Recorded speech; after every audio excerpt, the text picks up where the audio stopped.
Bonjour et bienvenue à tous à ce tout nouvel épisode d'un podcast parmi tant d'autres, ce balado à saveur culturelle qui se concentre sur une année précise de notre passé. Cette semaine, nous reculons vers les années 80, plus précisément 1987, pour tenter le pouls à l'aide de nos collaborateurs Seth the Red ainsi que JP.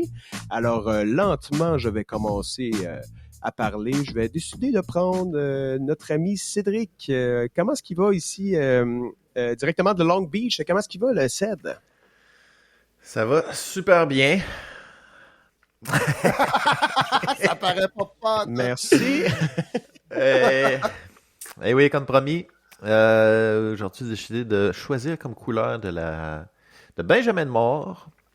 Peut-être que justement la prochaine fois, je vais essayer d'aller avec Tico, la couleur de Sico.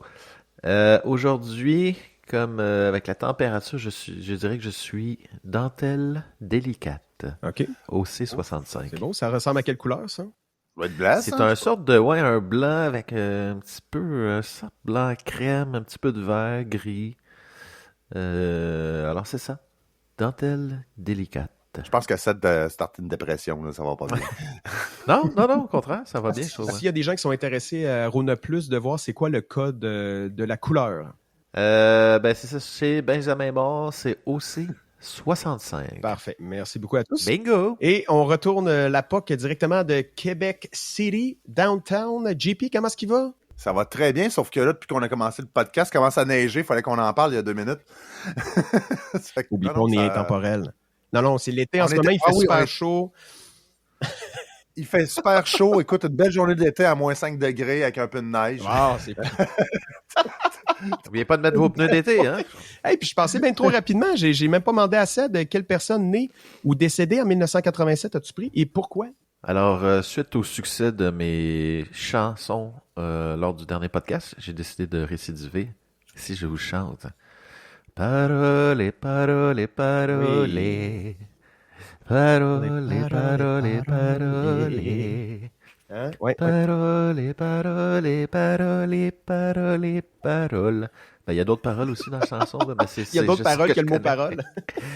Est-ce que ça vous dit quelque chose? Oui. Ben oui. Bien. J'ai Barbara dans la tête, mais je sais que c'est pas Barbara. J'ai un blanc de mémoire. C'est Non, ben il y a un A dans le nom. Il y a 2 A. Adèle. C'est déjà bien parti. Voyons. J'ai un blanc de mémoire, mais je sais c'est qui. Mais ouais, toi, JP, non? Non, moi, je pourrais pas dire. Je sais. Dalida, voilà. C'est ça. Hey, un morceau Merci de robot. Wikipédia. Oui. Alors oui, j'ai décidé de parler de Dalida, née en 1933 au Caire, qui était une chanteuse franco-italienne qui est devenue une immense star internationale. Elle a été révélée dans les années 50 avec Bambino. Après ça, elle a enregistré plus de 700 chansons en plusieurs langues. Et ça a été vraiment une icône de la variété et du disco. Et elle a marqué la musique par sa voix émotive et son style unique.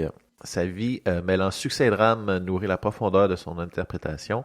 Elle a malheureusement mis fin à ses jours en 1987, en laissant un héritage musical immense. Et elle reste aujourd'hui l'une des artistes les plus marquantes du 20e siècle. Là, tu me dis, est-ce que c'est... Dalida. j'ai un petit blanc de mémoire, c'est pas elle qui a mis fin à ses jours, là. Est-ce que c'est naturel ou c'est... Oui, ben comme le dit la phrase, elle a mis fin à ses jours. Ah, ok, non, j'avais juste pas Poliment, compris. ça veut dire que oui, c'est peut-être un mot qui est, comment on appelle ça? Censuré par YouTube quand t'es payé, oui.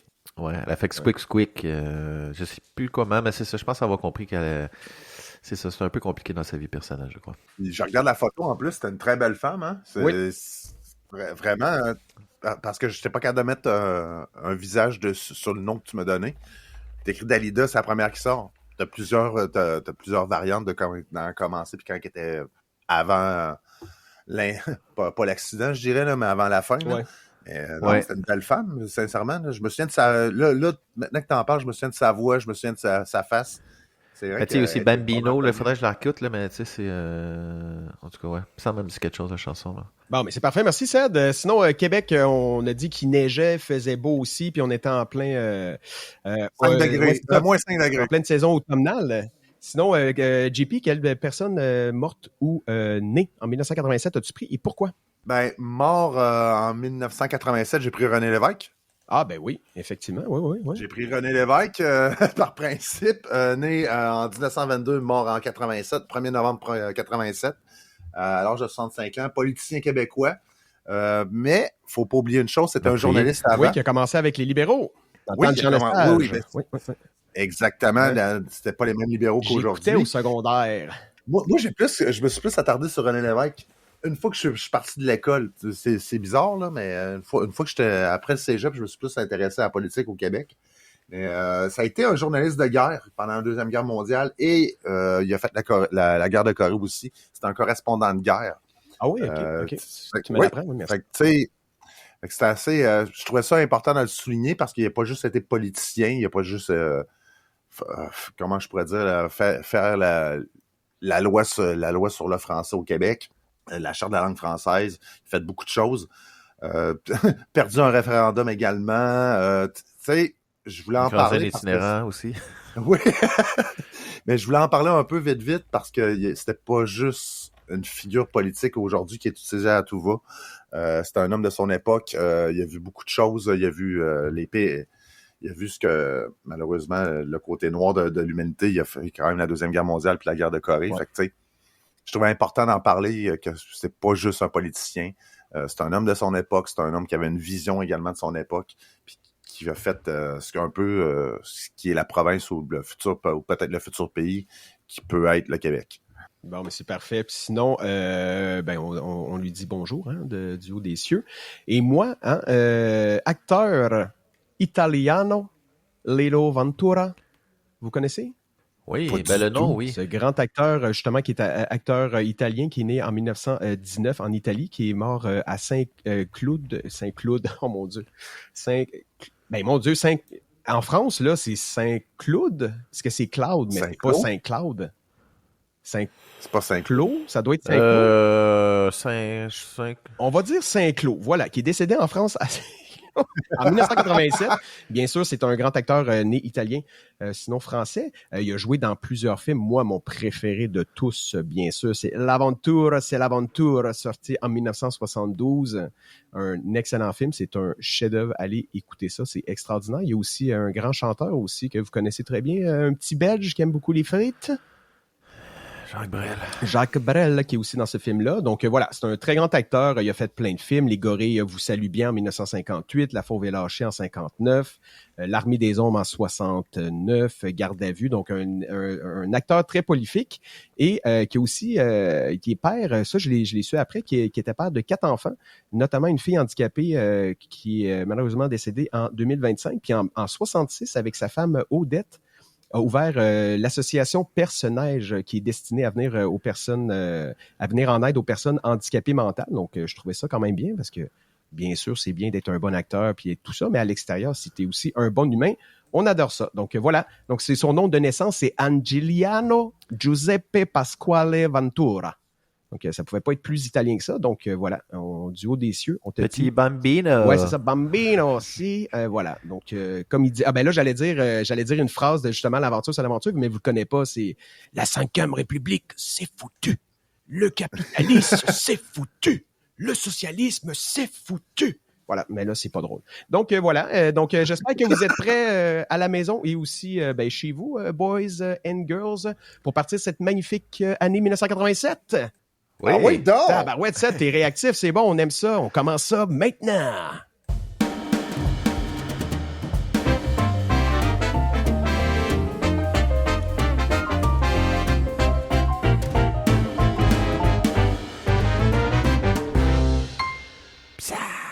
Je savais pas si j'avais le droit de scatter durant la chanson parce que j'ai été censuré lors du dernier épisode.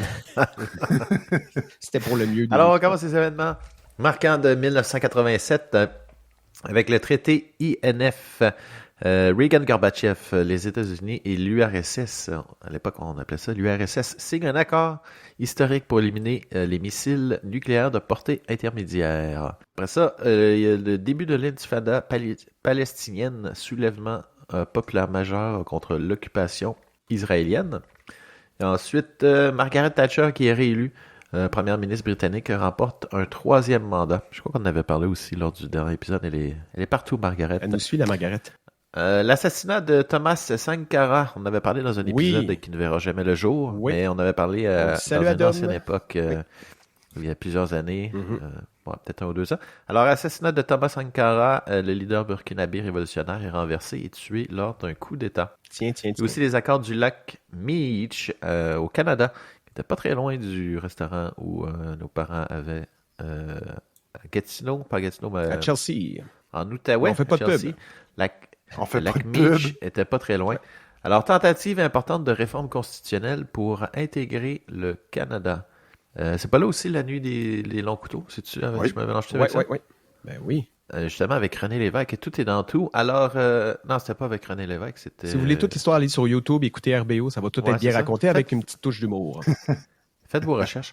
Alors, échec de la conférence sur le climat de Montréal, malgré l'accord de 1987 sur l'ozone, la lutte climatique reste limitée. Ouais, on voit qu'il y a beaucoup de sujets là, qui sont encore d'actualité ou qui... première élection libre en Haïti annulée. Non, mais justement, il y a eu la COP 20 il n'y a pas longtemps. On parle de la Russie, après ça, en Palestine et tout. Plus ça change, plus c'est pareil. Mais moi, c'est ça que je trouve intéressant à chaque fois que tu reviens. Ouais, il y a souvent des choses tu te rends compte que, oui, le monde a changé, mais les bases, ça revient tout le temps. Il y a tout le temps de quoi qui revient, comme tu disais, la Russie ou la crise climatique. Là. Et comme disait l'autre, l'homme est un loup pour l'homme. Première élection libre en Haïti annulée. Le scrutin se déroule dans la violence et est abandonné. Ben, tu vois, c'est exactement ce qu'on disait. Découverte du trou dans la couche d'ozone confirmée. Ça, je pense que, par exemple, on a réussi à le diminuer. Les scientifiques publient des données alarmantes. C'est au moins quelque chose de positif. Je crois qu'on a réussi un peu, même si la crise climatique est pas... Bon, on a réglé un problème, mais il y en a d'autres qui se sont créés. Lancement du système de partage. Ça, c'est vraiment intéressant. Moi, c'est une grosse... Selon moi, c'est une des plus grandes événements marquants peut-être du siècle même, je dirais. Le lancement du système de partage de fichiers GIF. Le format GIF est créé par CompuServe. C'est quoi, c'est l'ancêtre du cloud? Non, mais là, je suis en train de Moi, je pensais que c'était les GIF, je suis pas sûr. Fichiers GIF, tu sais, les petits... Je pense pas qu'en 87, les GIF, alors que ça a été inventé en 2018, genre, je pense pas que ça a un lien. Système de partage je pense pas que ça a un lien. GIF. Je pense pas. Mais peut-être, je sais pas. Écoute, on fera nos recherches. Peut-être, on verra. Sinon... Parce que moi, vraiment, je ne vis que par les GIFs, là, je sais que c'est... oui, je confirme. Je pourrais communiquer par ça, mais ça a l'air que des fois, c'est ça. C'est pas tout le monde qui est aussi fan que moi. Les Simpsons, on poursuit avec les Simpsons qui apparaissent pour la première fois dans un court segment dans The Tracy Ullman Show. Oh yeah! Et j'ai vérifié les Simpsons, là, c'est ça fait bientôt 40 ans là, qui sont sur les ondes. Oui. Il y a la création de Pixar en tant que studio indépendant, anciennement qui était de division de Lucasfilm. Il y a aussi la mise en vente du premier médicament anti-sida, le AZT, qui est une avancée cruciale contre la lutte contre le VIH. Et finalement, au Canada, Wayne Gretzky marque un 50e but en 39 matchs, un record phénoménal dans la NHL ou LNH. Alors, c'est ce qui conclut les événements marquants de l'année 1987. Je poursuis, je lance la rondelle comme Wayne Gretzky à mon compatriote, est-ce que c'est Jean-Christophe, je crois? Hein? Ben oui, absolument. Donc, voici un petit peu un top 10, je vous dirais, des chansons les plus populaires qui est sorti en 1995 selon le palmarès Billboard United States of America. En numéro 1, on a The Bangles avec Walk Like an Egyptian. Walk Like an Egyptian. Non? OK, good. C'est ça quand je pensais que c'était l'autre, le Walk Like an Egyptian. With My Boots, je sais pas quoi. Là. Ouais, ça ressemblait un peu à ça. Je pense que c'est peut-être un crossover entre les deux. Sinon, en numéro 2, on a Arts qui a sorti la chanson Alone. Sinon, on a Grégory Abbott, le cousin de Grégory Charles. On dirait que tu dis ça comme ça, on devrait tous les connaître, les chansons. Ben, on connaît Grégory Abbott. Oui, ben oui. Sinon, là, j'espère que vous la connaissez, Whitney Houston, hein, avec I Wanna Dance With Somebody Who Loves Me. Ah, ben ça, oui, ça on connaît. I Wanna Dance. Sinon, il y a pour les fans de rock and roll avec les cheveux longs et les pitounes en cuir, on a le White Snake qui a sorti Here I Come Again.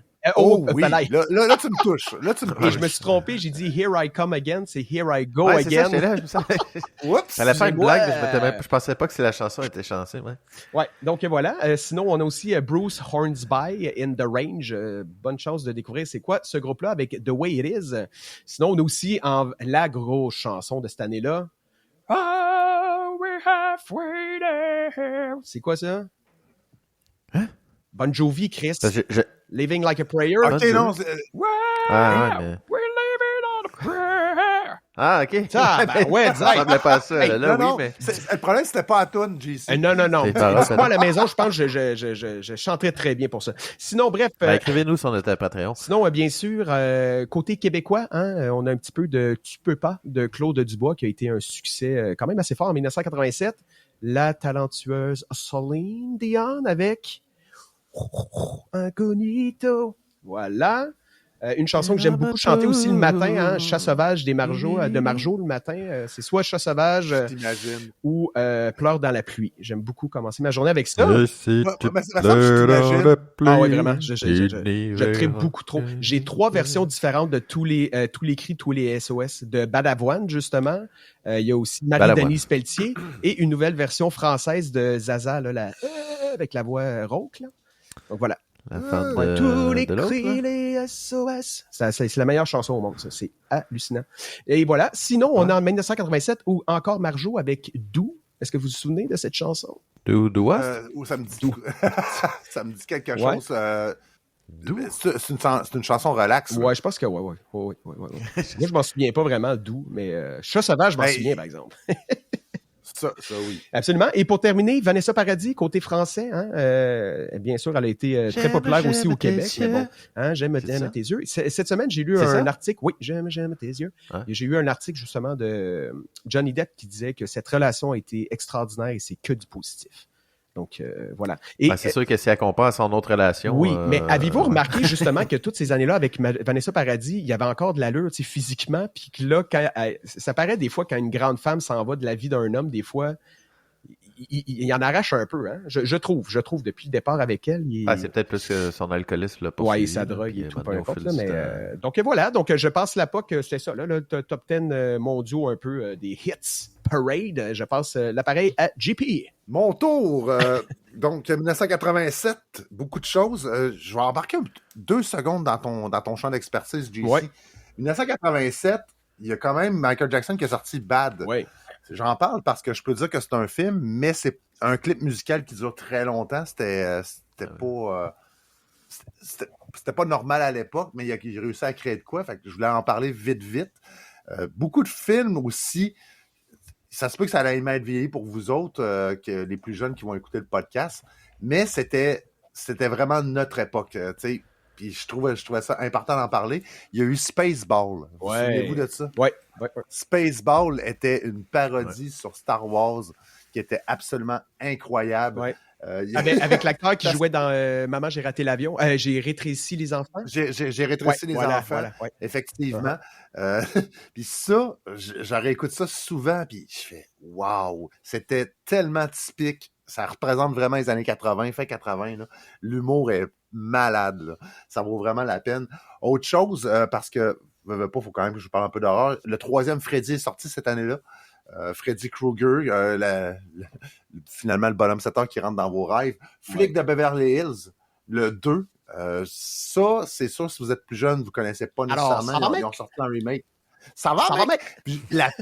Mais c'était incroyable. Le doublage là-dedans était bon. Ouais. La musique était folle. C'était pas... Tu sais, c'était des films faciles à écouter. Vous écoutez ça le dimanche en après-midi quand il neige ou quand il pleut ou quand il fait trop beau, il fait trop chaud, mais tu sais, ça s'écoutait très bien. Un James Bond également est sorti cette année-là. Tuer n'est pas joué. Ça, je l'ai moins écouté un peu. C'est pas dans mes préférés des James Bond, mais je vous le conseille pareil parce que tous les James Bond, c'est quand même un film rassembleur, personnellement, je trouve. On met à switch à off, on en profite. Ouais. Également, tu sais, ça se peut que si vous êtes moins dans l'horreur, vous connaissez pas, mais un excellent film d'horreur est sorti, c'était Hellraiser. Yeah! OK. Hey, la pochette d'album. Ce film-là, est-ce qu'il est 18 ans et plus? Parce que il me semble, je me souviens qu'à chaque fois que je le voyais... Ça n'existait pas à notre époque, 18 c'est ans et plus. C'était le choix de nos parents. Oui, la section cowboy avec les petites portes virevoltantes, avec t'essayais de te checker entre les cracks, puis t'es comme « Oh, wow, je viens de voir un sein! » Ben oui, c'est seul à avoir fait ça ou... Non, okay, non, je te confirme. Moi, je me suis déjà fait pogner, j'étais dedans. Fait que t'inquiète pas, t'as été un enfant normal. Ouais. Mais Hellraiser, avec le... la face du gars, mon Dieu. Ouais. la traumatisme de Fastiga, jeunesse. c'était incroyable. Ça en était un bon. T'sais, après ça, on continue un petit peu dans l'horreur, mais on va voir ça un petit peu plus drôle. Evil Dead 2, la suite de Evil Dead 1, qui est un film d'horreur, mais en comédie. Ouais. Que là, il s'assume parce que le premier, il avait vraiment voulu faire un film d'horreur, mais vu que c'était tellement mauvais que ça en était devenu une comédie, ben le 2 va directement dans la comédie. Juste être sûr, c'est pas Romero qui l'a fait, ça? Non, c'est Night of the Living Dead, excuse-moi. Oui, pardon. Ça, c'est Night of the Living Dead. Evil Dead 2, c'est Sam Raimi qui a fait ça. En plus, un acteur que j'ai beaucoup apprécié, mort de nos jours, Good Morning Vietnam. Good Morning Vietnam! Bing! Oui! Tu sais, tout cela de notre époque va se souvenir de ce film-là parce que c'était absolument incroyable. Tu suivais, comment je sais pas, un morning man de radio, mais dans l'armée au Vietnam, qui essayait d'apporter un peu de réconfort. Pas là-dedans, qu'il y a une prostituée vietnamienne qui dit je sais plus quoi, là. Trop gros. Ensuite, je ne pouvais pas passer ça 1987 sans parler d'un film, Predator. Oui, le premier, avec notre Arnold Schwarzenegger, nom de saucisse allemande, Arnold Schwarzenegger. I'm here to lead, not to read. Mais les calls dans ce film-là étaient absolument incroyables, comme « aiguise-moi ça ». Il lance un couteau après un gars, il lance après le mur, « aiguise-moi ça ». Il défonce une porte en disant « toc toc ». Écoute, ça fait Chuck Norris un peu, c'est cool. mais non, mais c'était parfait, surtout quand il voit le prédateur. Tu sais, si vous avez, je peux pas croire que personne ne sait pas de quoi je parle. On parle quand même d'un extraterrestre avec une gueule reptilienne, puis juste quand il enlève son masque, juste le call, t'as pas une gueule de porte-bonheur. Je l'utilise encore aujourd'hui. C'est grâce à ce film-là. Grosso modo, il y a Full Metal Jacket aussi, je vais en parler vite tout à l'heure, qui était un film absolument incroyable. Les Incorruptibles aussi. Tu sais, 87, là, j'ai vu beaucoup de films sortir quand je regarde la liste, il y a beaucoup de films encore aujourd'hui qui s'inspirent de ça, qui sont refaits, qui ont fait les codes de plusieurs types de films, autant au niveau des trailers, des drames historiques, des drames de guerre. Non, une belle année 87. Là, moi, je me suis fait du fun à me promener un petit peu dans cette année-là, surtout au niveau des films. Ouais, il y avait des belles choses, comme il y a aussi dans un autre registre, l'homme qui plantait des arbres, des arbres. Oui. Frédéric Bach, je pense qu'il avait été fait avec l'ONF, puis la voix de, comment il s'appelle en français, j'ai oublié son nom. Il a une grosse voix calme comme ça, il parle, c'est un acteur français. Quand je l'ai revu, quand j'ai vu ça justement dans le top 100 des films, je fais hey, mais c'est vrai, on nous faisait écouter ça au primaire. Ouais. Je sais pas, moi je me suis souvenu de ça, on nous faisait écouter ça au primaire, 3e primaire ou 4e primaire. C'est un super de mon film. Puis c'est vrai que la voix était calme, posée, tu sais. Mais c'est vrai. Comme ça, c'est quoi le nom de l'acteur? Bon, mais à la maison, si vous trouvez cette voix... Je vais regarder c'est qui faisait la voix. L'homme qui plantait des arbres. Sinon, JP, tu peux continuer pendant ce temps-là. Ouais. Juste pour Continue pendant que je fais des recherches. Puis, c'est quand même drôle. En plus, quand je me suis promené dans la liste, j'aurais jamais cru voir ça dans le top 100, mais c'est vraiment représentatif. Puis, ça m'a rappelé une époque quand j'étais plus jeune, que quand je finissais à l'école, je courais pour me dépêcher à me ramasser à TQS. Il y a un film de Dragon Ball qui était sorti cette année-là, qui était dans le top 100. Un dessin animé japonais en 1987 qui est dans les top 100. J'ai été surpris quand même. OK. Puis moi, Dragon Ball, tu sais, ça a mal vieilli, mais c'était typique un peu de notre époque. Moi, je me souviens, je sortais de l'école là, à 3h, ça commençait à 4h. J'étais je courais pour être sûr d'arriver à temps. Puis je vais toujours me souvenir de la musique poche du départ, la traduction française vraiment pas bonne, mais ça fait un peu la joie de ma jeunesse quand j'ai vu ça. Dragon Ball. Ben, il y a eu beaucoup de choses. Également, dans les films français, il y a eu Le Solitaire avec Belmondo, que j'adore toujours autant. Mais on va embarquer un petit peu plus dans 87, mais que j'embarque dans ma chronique, parce que je veux vraiment parler au moins 2 films qui, pour moi, sont vraiment représentatifs de cette année-là, puis sont complètement opposés l'un à l'autre. Fait que j'ai hâte qu'on en parle. Mais écoutez Spaceball, ça c'est important. J'ai trouvé la réponse de l'homme que je cherchais, il s'appelait Philippe Noiret. Philippe Noiret? OK. C'est un acteur que vous connaissez tous. Bon, mais sur cette belle imitation, voici ce qui s'est passé grossièrement en 1987. Donc, on va passer maintenant, si JP est prêt, à son Ciné-Club. On y va, les boys!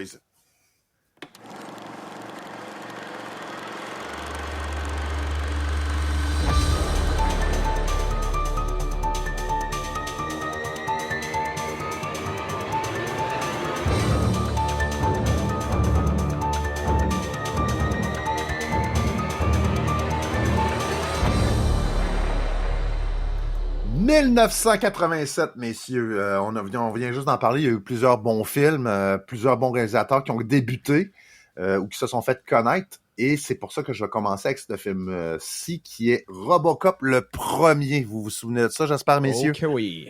Hein? Ouais. Est-ce que vous l'avez écouté dernièrement ou vous avez jamais réécouté ça depuis que vous êtes jeune? Il me semble que j'ai vu quand j'étais jeune, puis j'avais écouté il y a peut-être une couple d'années, puis tu te rendais compte que les effets spéciaux, ben c'est ça. Avec les effets spéciaux qu'on a maintenant, t'es comme, ok, mais... Moi, je me souviens surtout du traumatisme de l'intro quand il se fait tuer. Elle peut pas tuer, mais tu sais, qui change entre humain à Robocop. Ça, c'est ça que je me suis souvenu. Le reste du film, je m'en souviens pas du tout. Mais je m'en souviens que c'était pour sa femme, puis tout ça, puis qu'il y a eu un peu... je pense que c'est dans les 10 premières minutes, genre, environ, je crois. Ah, il se fait pas tirer dessus comme un malade, il me semble. Oui, exactement. C'est comme juste moi, c'est débile. Il se fait arracher le bras, il se fait arracher la main, un coup de shotgun. Non.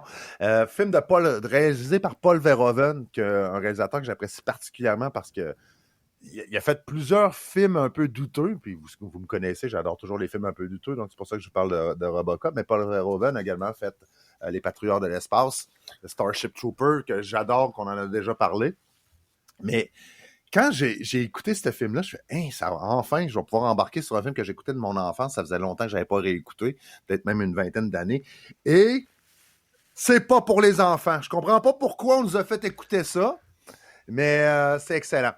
C'est vraiment un film dark. C'est quand même hallucinant parce que tu fais ça actuellement, c'est que ça en parle à TVA puis à Radio-Can, comment que c'est. Alors que là, dans le temps, ben oui, on le faisait. C'était peut-être des erreurs du temps, mais maintenant, c'est inconcevable de penser que tu peux écouter Robocop en troisième année. Voyons donc. En ce moment, 2025, impossible. C'est impossible d'après les codes actuels, mais j'ai réécouté le film au complet. Hey, premièrement, l'esthétisme dans ce film-là, on est dans un Détroit. C'est sale, c'est gris, c'est très métallique. Ben, en plus, c'est un Robocop. T'as un policier en robot, mais je peux pas dire que c'est un robot, c'est un cyborg.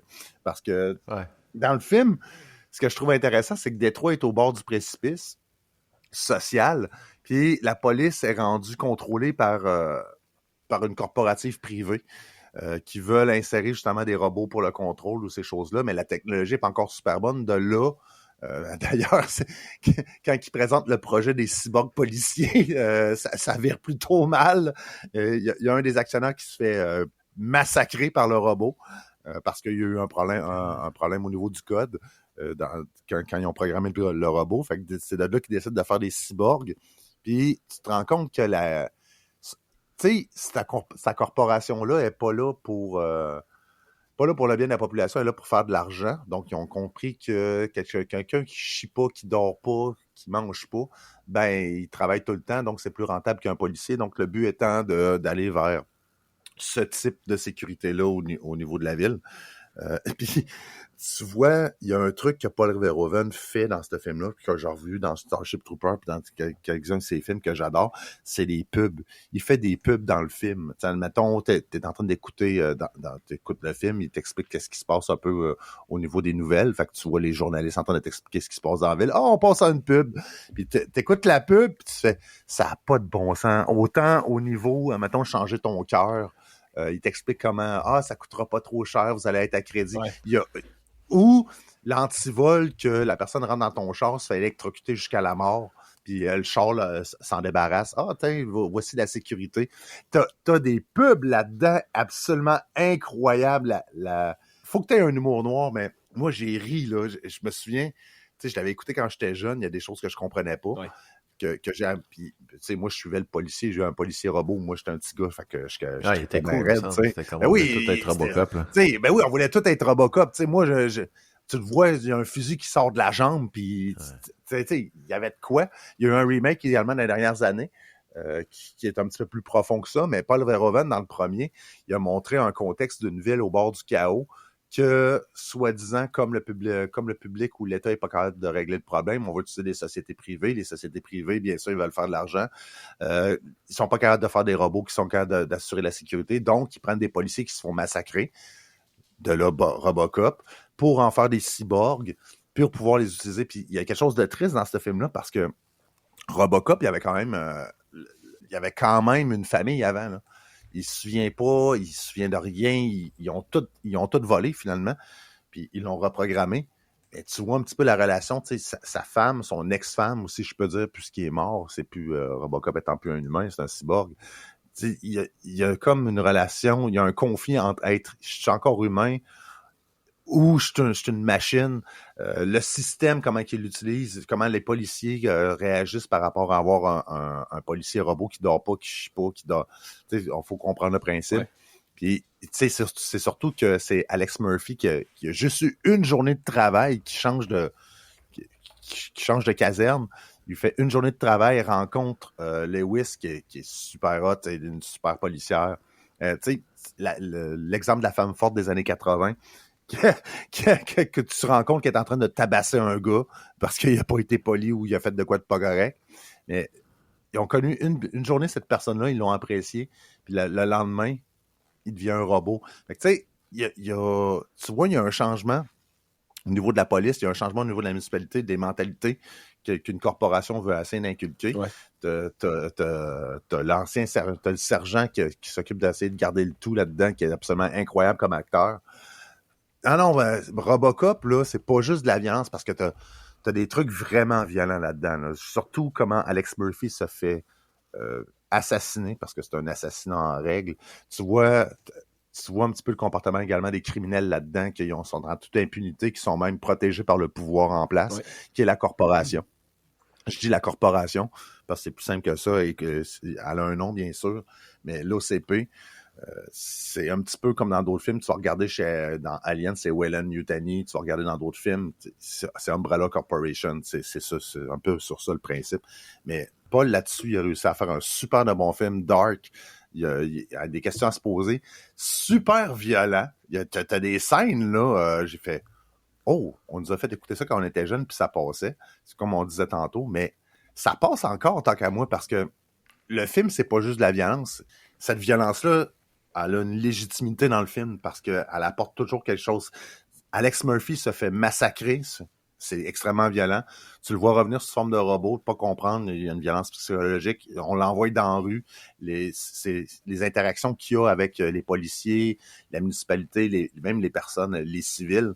Tu sais, il y a de quoi qu'il a apporté. C'est sûr qu'il y a Robocop 2 et 3. Le 3, je vous le conseille pas, là. C'était vraiment... c'était autre chose. Mais le 1 de Paul Verhoeven, là, c'est... Ouais, il y a vraiment de quoi. Je suis en train de me demander si Robocop, plutôt Terminator, ça n'a pas été un peu une suite logique, un peu, tu sais, un robot, mais qui est pas... Il ressemble pas à un robot, il ressemble à un humain, mais tu sais, c'est un peu un monde de fou avec un genre de tu sais, je suis en train de me demander si Robocop, ça n'a pas été l'influence de Terminator. Je lance pas de nom, mais... Ben, moi, je pense pas, parce que c'est deux choses complètement différentes. Dans Robocop, t'as la société privée qui essaie vraiment d'instaurer justement les robots, mais on est vraiment dans un... Là, je joue ces mots, mais c'est quand même ça. Dans l'autre, je pense que c'est le sauveur. C'est un cyborg. C'est un cyborg. On réutilise du matériel humain pour le renvoyer là. Sa vie est affreuse, là.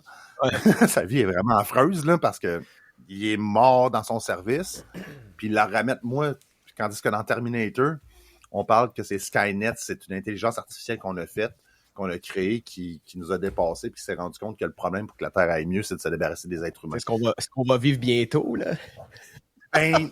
L'intelligence artificielle est là. Tu sais, l'intelligence artificielle est là, des fois, je joue un petit peu avec, puis... Tu sais, Skynet, ça se pourrait que ça arrive.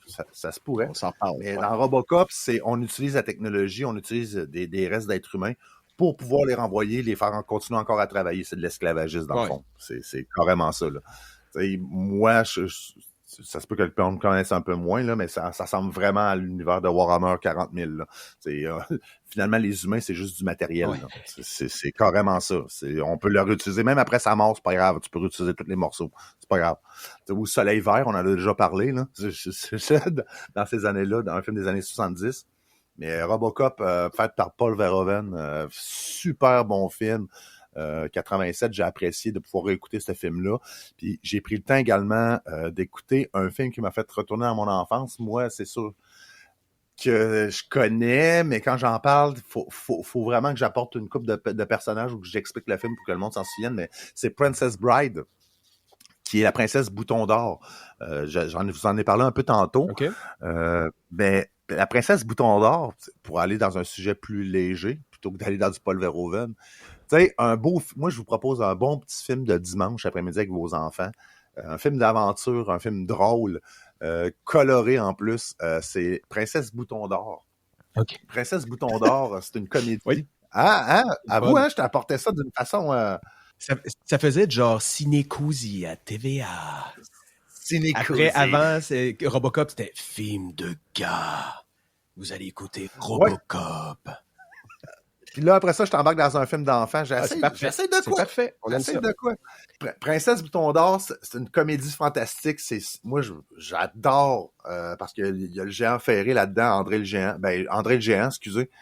Je sais pas pourquoi tout le temps le géant ferré, mais c'est André le géant. Ouais. Okay? Puis tu te rends compte que, tu sais, il fallait que j'en parle parce qu'il y a de la lutte dedans, Ced. Tout est dans tout. C'était juste pour ça que t'en as parlé. C'est juste... Ben non, t'as vu les yeux de mon frère qui s'est éveillé comme s'il venait d'avoir un cadeau à Noël. Oh, la lutte! On parle de lutte! Ouais. André le géant. Qui est un géant. Ouais. Mais, tu sais, film, moi, que j'ai adoré de mon enfance, parce que s'il y a tout là-dedans, il y a l'aventure, il y a l'humour, il y a l'amour, il y a tout là-dedans, là. Ça pourrait faire compétition, tant qu'à moi, au premier Seigneur des Anneaux. Parce qu'il y a tous les codes là-dedans. Tu suis... Ben, c'est comment ça start, tu sais, des années... Je sais pas si vous vous souvenez un petit peu, il y a des films qui commençaient comme ça. C'est une histoire dans une histoire. Puis ça, j'ai toujours aimé ça. C'est, admettons, dans ce film-là, ça commence, c'est un petit gars qui est malade, qui peut pas aller à l'école, qui reste dans son lit parce que cette journée-là est malade, puis son grand-père vient y raconter une histoire. Puis c'est comme ça puis là, c'est là que t'embarques dans l'histoire de la princesse Bouton d'Or. Tu sais, il y a le vieux code que t'as un film dans un film. Puis ça, j'ai toujours apprécié ça. Puis en plus, le petit gars, au fur et à mesure où... Tu sais, le petit gars, il est malade, il est pas de bonne humeur. Il veut pas se faire raconter une histoire par son vieux grand-père. Puis son vieux grand-père, il raconte tellement l'histoire bien qu'au fur et à mesure, tu sais, t'as l'histoire qui embarque. Puis ça coupe. Le jeune pose des questions. Pourquoi il a pas fait ça de même? Pourquoi il a pas fait ça de même? Puis le grand-père, il explique certains... Grâce à cette histoire-là, il explique un peu la vie. Fait comme, écoute, c'est à cause de ça. Ça se peut que le gentil gagne pas à la fin. Ça se peut qu'il rencontre pas qu'il mérite pas l'amour parce qu'il est en amour. Tu suis un pirate. Je vais très très vite parce que je veux que vous écoutiez le film. Mais tu suis un pirate qui essaie de sauver une femme qui a été kidnappée par 3 gangsters qui représentent chacun. C'est ça que j'ai apprécié, là, c'est qu'ils représentent chacun une faculté. Il y en a un qui est ultra intelligent, qui fonctionne avec des devinettes. T'as le géant ferré, t'as André le géant, qui représente la force. Puis t'en as un qui est absolument incroyable, qui représente la dextérité. Tu sais, t'as tous des codes là-dedans, plus t'as différents méchants qui représentent un l'orgueil, l'autre l'avarice, ou tout en même temps. C'est incroyable. C'est un beau film d'aventure, de fantaisie, tu vous coupez à zéro les dialogues. Je vois plus ça, tu sais, des fois j'écoute des films avec j'ai déjà écouté dernièrement des films pour enfants avec mon neveu, puis je trouve ça stupide au niveau des dialogues, mais je réécoute ces films-là que tu peux faire écouter à un enfant qui va autant triper qu'un adulte, puis les dialogues, puis la qualité du français est incroyable, avec un humour, des jeux de mots, t'as même des jeux d'esprit un peu là-dedans. Non, Princess Bride, la princesse Bouton d'Or, il n'y a pas beaucoup de personnes qui connaissent ça, surtout même à ce de notre âge. C'est sûr, tu l'as vu. C'est sûr. Princesse Bouton d'Or. C'est sûr, ça passait à TQS, cette affaire-là. Là. Si c'était passé à TQS. Hein? Le mouton noir de la télé. Il faudrait faire un spécial. OK, on fait un spécial bientôt sur TQS. Il y a tellement de stock à parler sur TQS. Là. A.K.A. Bleu Nuit. Hein? J'ai tellement hâte de parler d'Emmanuel. Ça, c'est une couleur de Benjamin Mort aussi, Bleu Nuit. Oh, nice. Oh! Damn. Parfait. On va se mettre ça comme fond d'écran. Mais non, Princess Bride, tu sais, je vais mettre des notes. Oui, ben oui, Robocop, oui. Sur 10, sur 5, excuse-moi, oui, 4. Sur 5, Robocop, un 4. C'est fort, là. Verhoeven. Non. Oui, c'est fort. Oh, oui, ben oui, c'est fort parce que, tu sais, il n'y a pas trop d'effets spéciaux parce que il y en a qui ont, surtout quand tu vois le robot ou la robotique, mais le cyborg est super bien fait. Puis sur le reste, ça reste du stock bien normal, c'est-à-dire une auto, une usine. Tu sais, il n'y a pas d'effet bleu, il n'y a pas de fond bleu, fond vert ou des choses comme ça. Tu sais, le robot, ça paraît que ça a mal vieilli, oui, tout à fait. Mais vu le monde et ce que ça crée, parce que Robocop, ça a son propre univers, ça mérite un 4. Princess Bride, 3.5. 3.5, puis je serais allé à 4 normalement, mais je peux pas donner 2-4 dans la même journée, je me sentirais mal. C'est un bon film à écouter en famille. Vraiment, la qualité visuelle, il y a des belles... les couleurs, les textes, le jeu de rôle là-dedans, l'humour.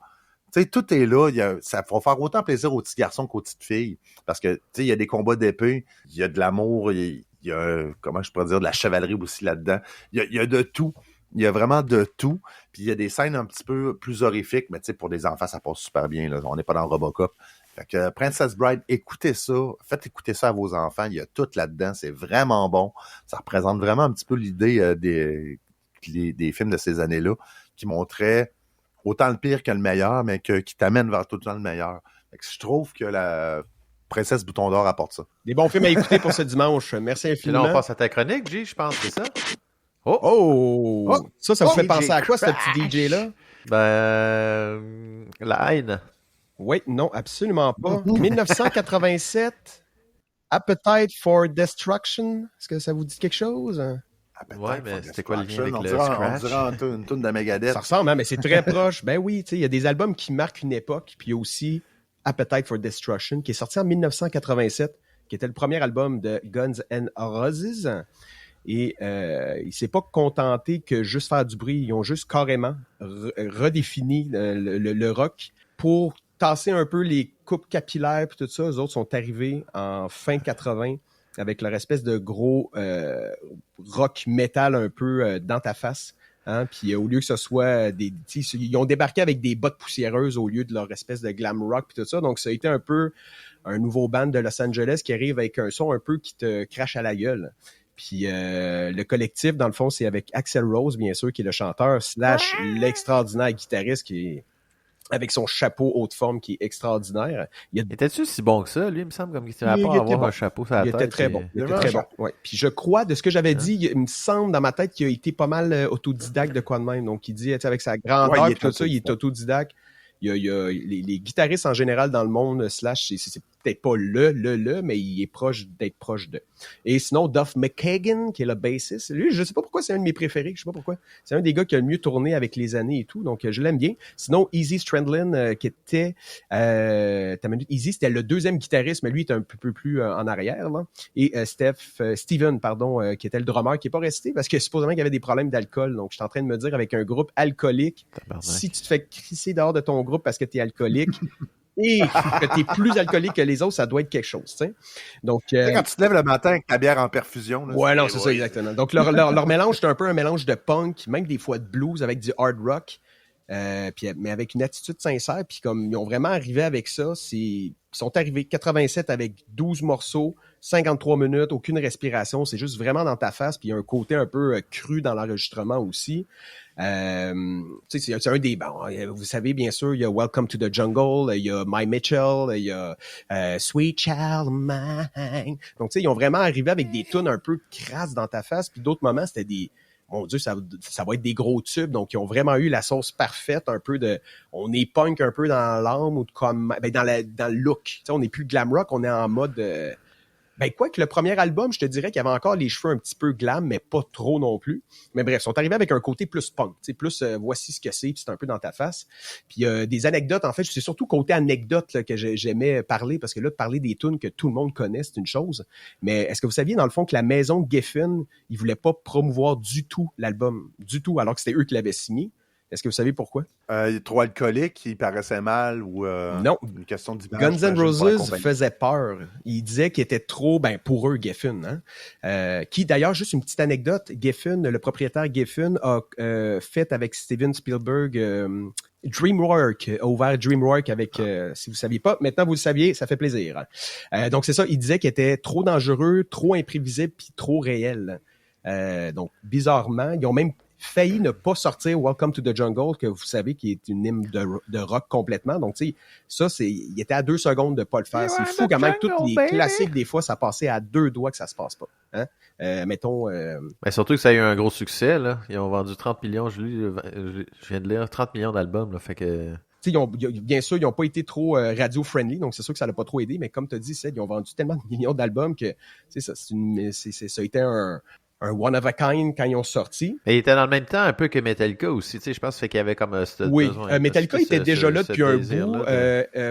Kill 'Em All a sorti en 83, c'est le premier album, puis 87 pour Guns N' Roses, mais en 90, mondialement, Metallica et Guns N' Roses étaient au même niveau. Côté popularité, c'est juste qu'il y en a que c'est quand t'es vraiment plus métalleux, t'es Metallica, puis quand t'es plus rock, comme moi quand j'étais jeune, moi je tripais plus Guns. J'aimais Metallica, mais Guns, je les aimais plus. Il y avait quelque chose de, justement, les tunes blues, les tunes, je trouve que leur ouverture musicale est beaucoup plus ample que Metallica. Je les adore, Metallica, mais Guns, ils ont fait beaucoup de tunes. Attends une minute, il y a une tune semi-western country, puis après c'est une tune rock, puis après c'est une tune metal. Wow, ok, tu sais, c'est... Donc, écoutez toutes les discographies, la discographie de Guns N' Roses, surtout Use Your Religion 1 and 2. Écoute, ça passe de tout bord de côté. Et même la dernière chanson, c'est une genre de tune rap, trap un peu des années début 90. Il n'y a aucun gars qui était dans l'univers métal qui aurait fait ça. Donc, j'ai trouvé ça bien. Axl Rose, c'est un Axl Assholes, un peu dans vie. Mais c'est un génie musical. Il ne faut pas y enlever. Là. C'est un génie musical. Puis là, il y a une voix qui devient de mieux en mieux, je te dirais, les dernières années. Il a repris des cours, je pense. Ah ouais? Oui, il a repris des cours parce qu'en c'était dégueulasse. Il me semble moi, ce que je vois, au contraire, c'est que c'est... Mais Axl, en plus, il a réussi... il a dépanné dans le groupe AC/DC aussi dernièrement. Là. Ah ouais, ok. Puis j'ai été surpris. Puis j'ai été vraiment surpris, là, sincèrement. Là. Je pense... Oui, il a pris des cours parce qu'en année, c'était dégueulasse. Tout le monde, il disait, tu sais, en live, c'était, je sais pas, là, tu sais, Take me down, tu sais, au lieu de Take me down, to the... parce qu'en année, à 70 ans, t'as plus de voix puis toute la drogue que t'as pris, donc c'est un peu... à force de... c'est ça. Puis j'étais comme, voyons donc, le monde paye 200$ pour t'entendre faire... C'était dégueulasse, vraiment, en tant que musicien. Moi, j'étais fâché. J'étais comme, les gens qui ont payé pour ça, ils se sont fait voler. C'est interdit, tu peux pas, ou sinon, arrête la musique. Si t'es plus bon comme chanteur, t'arrêtes. T'sais. Non, c'est ça. Donc, c'est vraiment, c'est ça, c'est ce qui a mis fin un peu à l'insouciance du glam rock, puis qui a amené vraiment ce côté-là un peu plus punk ou whatever. Oui, metal, mais un peu plus punk, moins glam, puis yeah. Il a réussi à faire de quoi de pas pire, parce que moi, tu m'as reparlé de Guns N' Roses, puis j'aime bien regarder les tunes moi, j'ai jamais trippé sur Welcome to the Jungle, des choses comme ça, mais You Could Be Mine, la tune que tu trouves dans le film Terminator, moi, c'est comme ça que quand le kid se sauve, il se promène en moto avec son radio-cassette. Ah, c'est extraordinaire. Non, il y a une voix, là, tu sais, c'est nasal, ça rock, il y a du punk là-dedans. Mais, ils ont fait des tristement hot. Mais le meilleur de Guns N' Roses, c'est pas Welcome to the Jungle ou des choses comme ça. C'est quand tu t'en vas un petit peu plus profond, effectivement, comme tu disais, là, des fois, il y a un petit peu blues, jazz. Il y a Estrange, là, qui est Estrange, la première Civil War. Ce gars-là, il est bizarre parce qu'il a écrit Civil War qui est en mode Look at you young men dying, look at the young men fighting, puis c'est vraiment comme pourquoi on est là-dedans. Moi, j'ai pas décidé d'être dans ce Civil War-là, donc c'est très contre la guerre puis tout ça, mais en même temps, dans ses shows, il utilise un t-shirt genre de Charles Manson en mode yeah, je suis content de le porter. Tu sais, donc il est un peu provocateur, mais très intelligent aussi dans ses paroles, mais volontairement des fois provocateur. Mais Civil War, écoutez, cette chanson-là, c'est un hymne à la paix, là. C'est clairement de dire avec vos guns, c'est complètement niaiseux. Moi, je suis pris là-dedans, je veux pas être là-dedans. Pourtant, les autres tunes, c'est un peu My Mitchell, Welcome to the Jungle, c'était cool, mais Appetite for Destruction 1 and 2, il y a des extrêmement bons textes et des bonnes tunes. Il y a des tunes un peu que c'est un peu... comme j'ai dit, il aurait pu juste en faire un sublime album au lieu de faire 2 gros albums de comme 26 tunes. Parce qu'il y a des tunes, des fois, t'es un peu, bon, ok, c'est un peu boîte-boîte. Mais bon, bref, tout ça pour dire qu'après ça aussi, ils ont ouvert quand même, alors qu'ils ont eu beaucoup de problèmes avec Nirvana, mais ils ont ouvert tout l'après, le côté punk, puis le côté ensuite avec Nirvana, Pearl Jam, bien sûr, avec, le fameux grunge. Donc tu sais, il y a des gens qui les aimaient, il y a d'autres gens qui les aimaient pas, mais ça reste quand même que ça a été plus qu'un album, tu sais, ça a été une carte postale de New York qui est écrit qui est écrit au whisky puis au sang, tellement que c'était un peu punk puis tout ça. Mais je trouve que c'est ça, c'est un incontournable, puis ça fait déjà 38 ans, puis il fallait le dire. Ouais, puis il y avait une merch de fou. Moi, je me rappelle, notre grand-frère écoutait ça, moi, c'était les chandails et tout, il me semble, il y avait quelque chose de... Ben, Appetite for Destruction, c'est, je pense, un truc biblique un peu, tu sais, quelqu'un qui est comme assis un peu en position de réflexion ou peu importe, puis ça a l'air d'un message biblique. Puis avec Appetite for Destruction, Use Your Religion One, qui était en jaune, puis l'autre, c'était la même pochette, mais en bleu. Tu sais, c'est un concept, il y avait quelque chose de beau là-dedans. Je trouve que l'esthétisme de Guns N' Roses était plus travaillé que Metallica. Tu sais, parce que je comparais toujours un peu les deux, mais je trouve que oui, c'est un asshole, ce gars-là, mais t'enlèves ça. Je trouve que dans l'ensemble, moi, ça me rejoint plus, parce qu'ils sont pas que métal. Ils sont blues, sont rock, sont ci, sont ça, sont ballades, sont un peu plus dans ta face, un peu. Donc, tu sais, ils ont vraiment, c'est sûr qu'avec les années, bon, mais avec toutes les annulations, puis bien sûr, qu'est-ce qui s'est passé avec qui a été boycotté pendant 10 ans à Montréal à cause de l'émeute. Et puis ça, j'ai plein d'anecdotes là-dessus, qu'en année, pendant que c'était sur le bord de foutre la merde. Oui, parce qu'il disait, en année Slash, il disait, on retourne parce que là, en ce moment, c'est en train de partir en couille, le monde commence à pitcher des affaires, puis sais-tu qu'est-ce qu'il a dit? Il a dit « I don't want to go », il a dit « Let this city fucking burn to the ground ». Il y a eu un spectacle à Montréal, c'est grave, il y avait Metallica et Guns N' Roses. S'il te plaît? Ouais, mais rapidement, toi, tu vas avoir plus de détails, mais c'est un gros show. On va dire les deux en même temps. C'est en 92, c'était un des plus gros shows comme ever de l'année, avec en première partie Faith No More qui commençait, le gars de Mr. Bungle. Eux autres, il n'y a pas eu de problème du tout. Eux autres qui ont fait le show, ça s'est bien passé. Ça, à partir de là, les gens étaient là parce que notre cousin était là puis il nous le racontait en plus. Donc, cette partie-là était bien passée. Metallica ouvrait, entre parenthèses, pour Guns N' Roses. Eux autres, ils vont le show et je sais pas si vous vous souvenez, mais pendant la tune Fade to Black, exactement au moment de il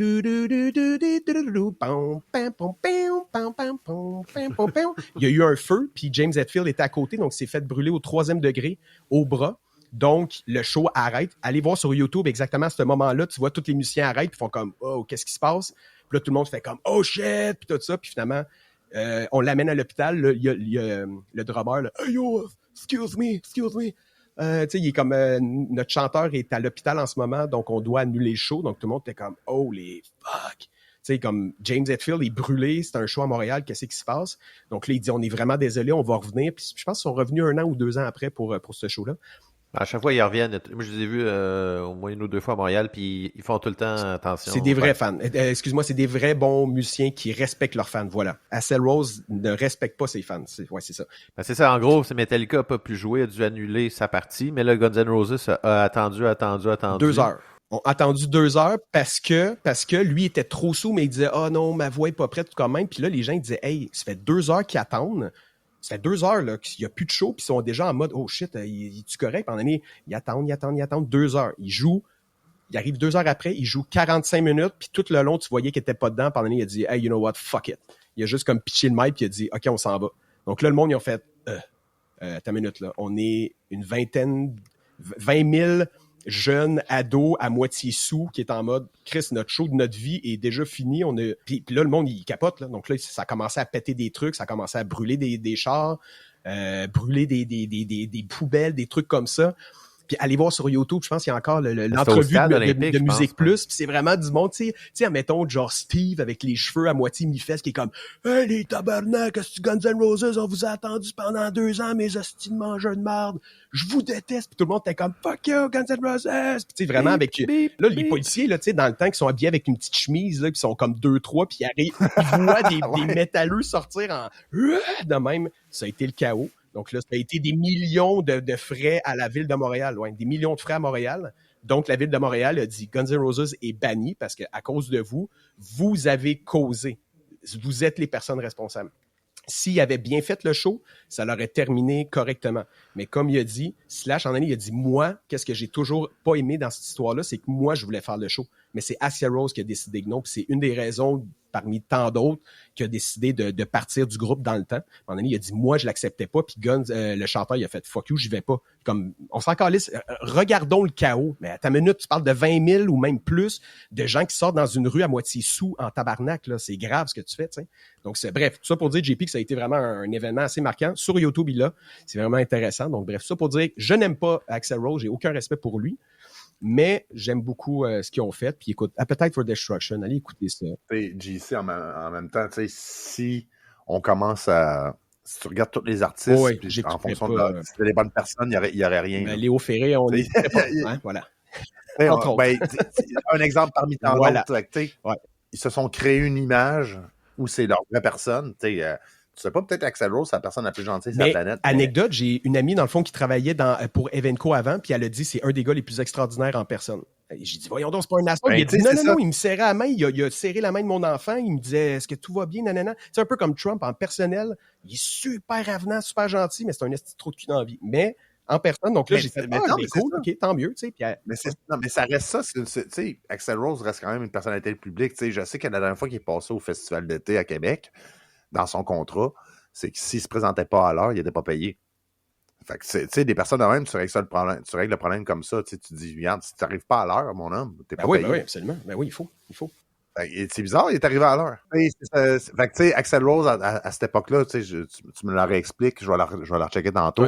Si les organisateurs auraient dit, tu startes à telle heure, maintenant, c'est peut-être les contrats, peut-être dans ce milieu-là, ils ont peut-être été adaptés à cause de des personnes comme Axl Rose. C'est arrivé plein de fois. Il y a peut-être 5-6 ans, c'est arrivé la même affaire qui a fait je m'en vais ou qui est arrivé 3 heures après. Donc, bref, tout ça pour dire sur 10, je vais donner peut-être un... Oh, c'est dur. Un 8.3 sur 10. Non, 8 sur 10, puis Appetite for Destruction, le Use a Religion 1 and 2, un peu plus dans le 9. Donc, et voilà. Appetite for Destruction en 87. Oui, c'est ça, un 10 sur 10 sur l'attitude. Ced. Oh, c'est la fin de ta chronique, Jace. Ben, absolument. Donc, allez écouter ça, là. Voilà. Donc, est-ce qu'on est prêt pour le segment que vous attendiez tous à la maison? Oui.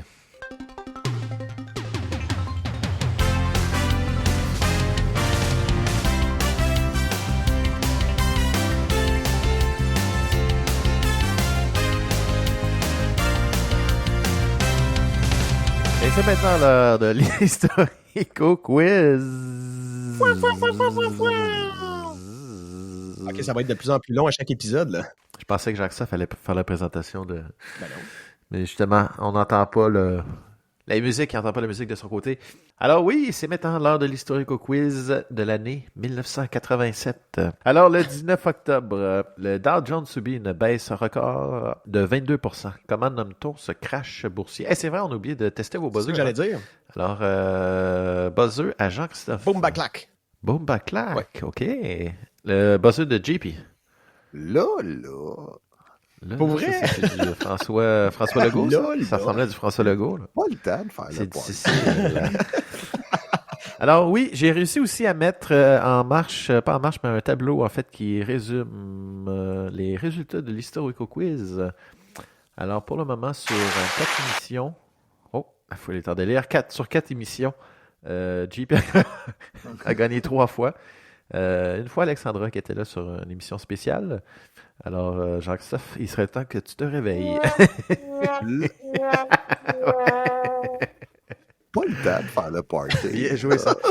Alors, question numéro 1. Le 19 octobre, le Dow Jones subit une baisse de record de 22%. Comment nomme-t-on ce crash boursier? Est-ce que c'est A, le Black Monday, B, le Black Friday, C, le Cyber Monday, D, Thank God It's a Friday, ou bien E, Sunday, Bloody Sunday.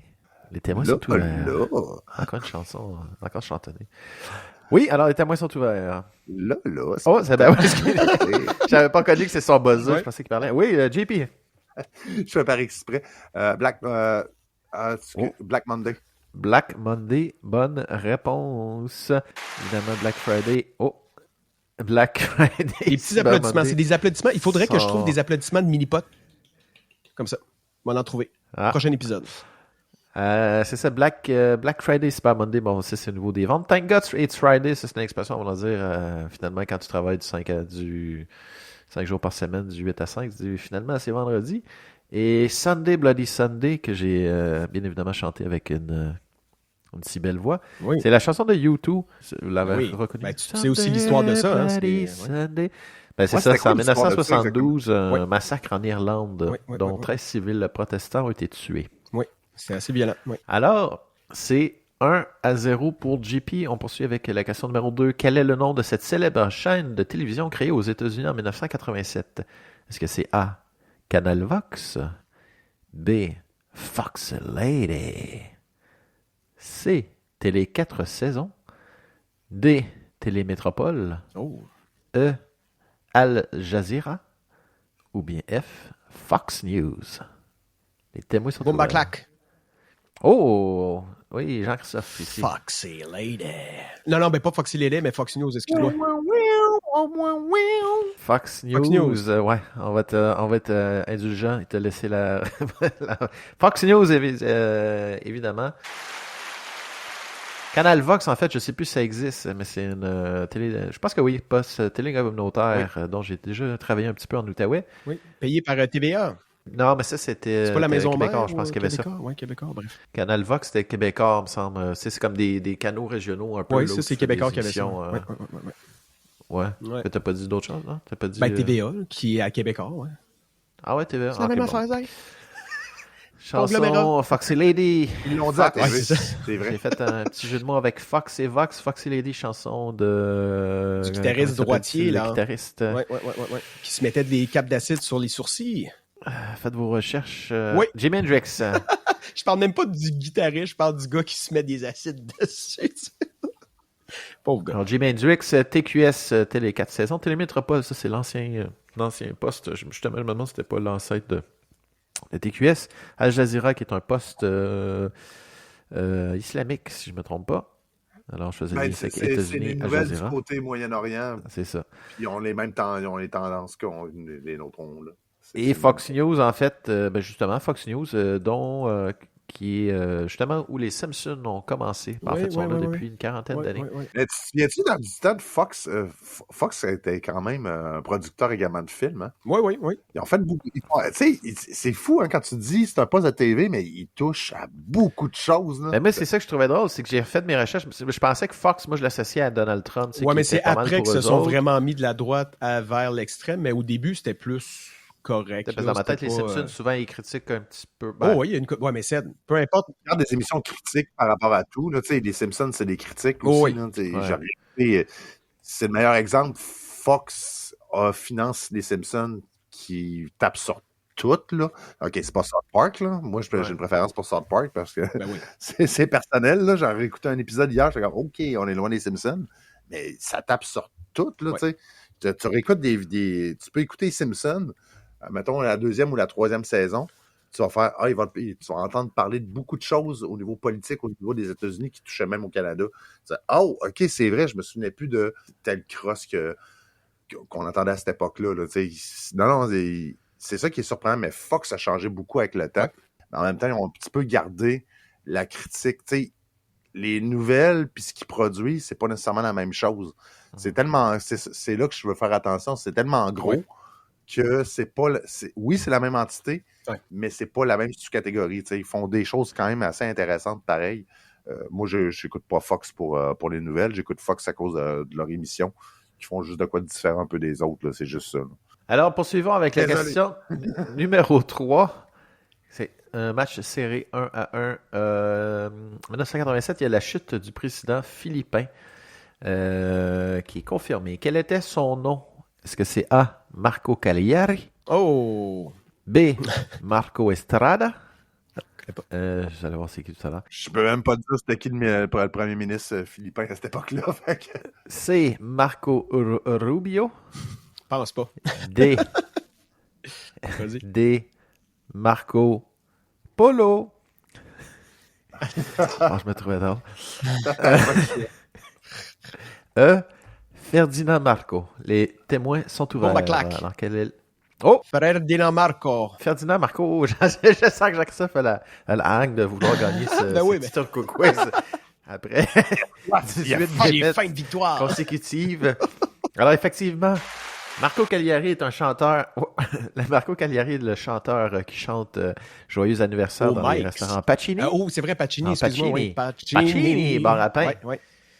C'est quelque chose. Le B, Marco Estrada, c'est un lutteur québécois. Tout est dans tout. Actuel ou plus quand il était dans la Résistance? Non, mais il joue, mais il n'est pas dans la WWE. Là. Il est, WCW? je pense que c'est plus au niveau du Québec. ICW?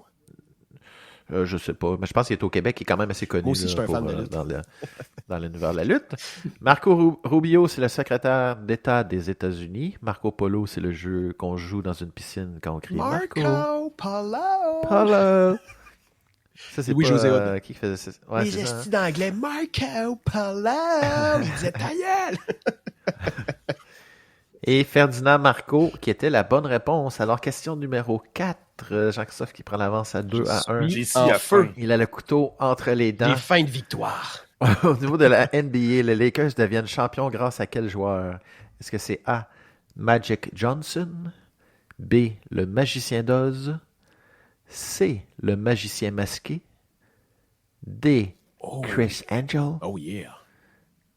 ou bien E, Michel le magicien? Les témoins sont ouverts.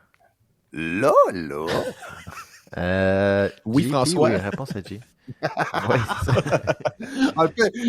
Je l'ai quand même. En plus, je me force. Non, tu l'as bien. Je me force Tu l'as pour bien. aller la chercher. Pas le temps de faire le party. Donc, C'est un adulte qui mue, on dirait. C'est pas le temps de faire le point. oui, non, c'est ça. Oui.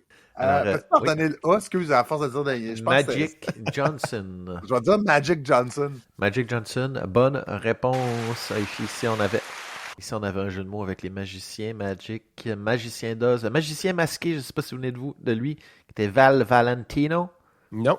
C'est sûr que vous connaissez le magicien masqué. C'est celui qui a fait l'émission où il oui, dévoilait qui était justement les TQS, je crois. trucs. Moi, j'avais capoté à l'époque sur Il ces était émissions-là. masqué quand parce j'étais qu'il disait je dois être masqué parce que les autres vont me poursuivre comme si elle allait le tuer. J'étais comme à la fin, il révélait son... Ah oui, c'est vrai, mais c'était à TQS, hein, je pense. Ça, on les avait enregistrés sur une cassette. Ça. Je sais pas si tu t'en souviens. Les autres sur YouTube, je vois Je ça. me souviens pas des avoir... Ouais, c'est ça. Mais non, moi, j'avais bien trippé à l'époque. Là, ça expliquait... Justement, j'étais déjà... Depuis ce temps-là, je suis capable de comprendre un peu comment la magie comment elle est faite souvent, là, mais des fois, je suis encore surpris par des trucs.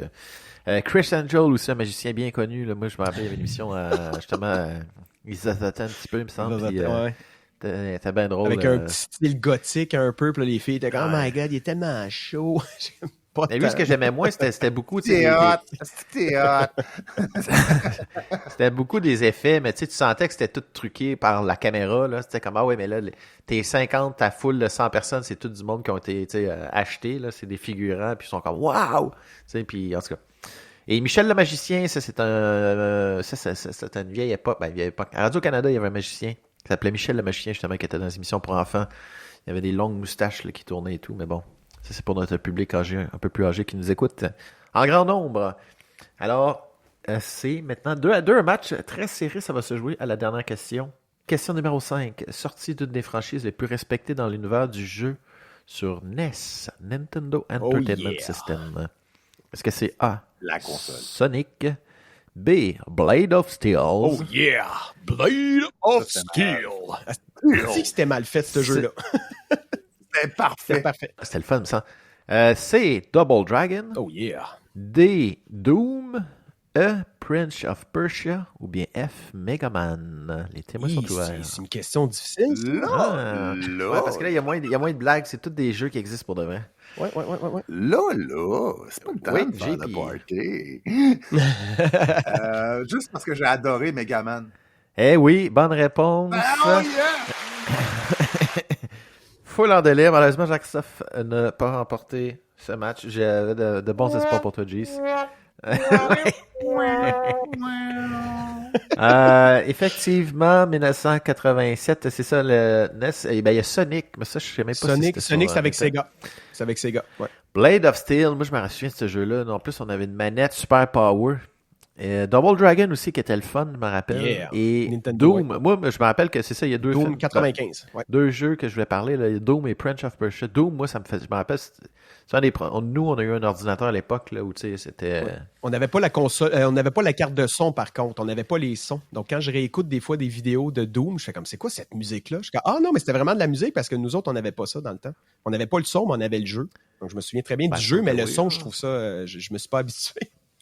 Ouais, ça me faisait peur, je trouvais ça super épeurant. C'est pas un jeu pour enfants, clairement. Donc on l'a joué pareil, mais non, c'est quand même un gars nazi dans le temps qui tue des monstres avec des gros shotguns.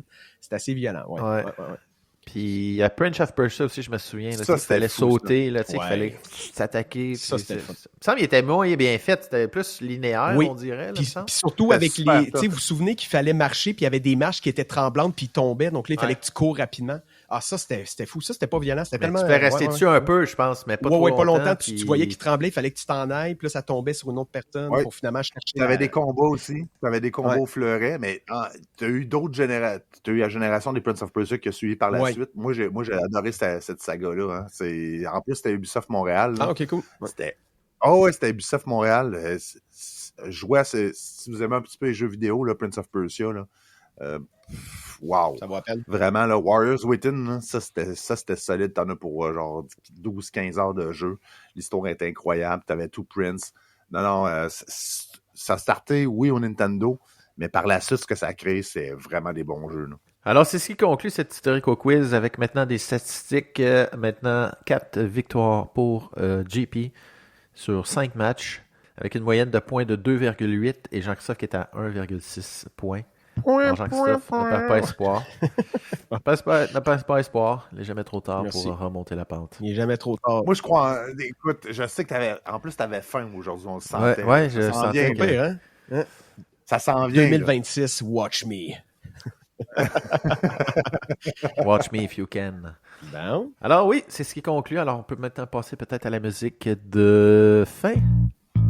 Eh oui, c'est déjà la fin de ce magnifique épisode spécial 1987. Ben, comme à l'habitude, j'aimerais vous remercier à la maison, bien sûr, ceux qui prennent le temps de nous écouter de jour, de soir, peu importe, à votre job, peu importe. Merci infiniment. Suivez-nous sur les réseaux sociaux. CED s'attelle jour et nuit pour avoir un Facebook, un Twitter, un X, TikTok, n'importe quoi. Donc, allez nous suivre sur les réseaux sociaux.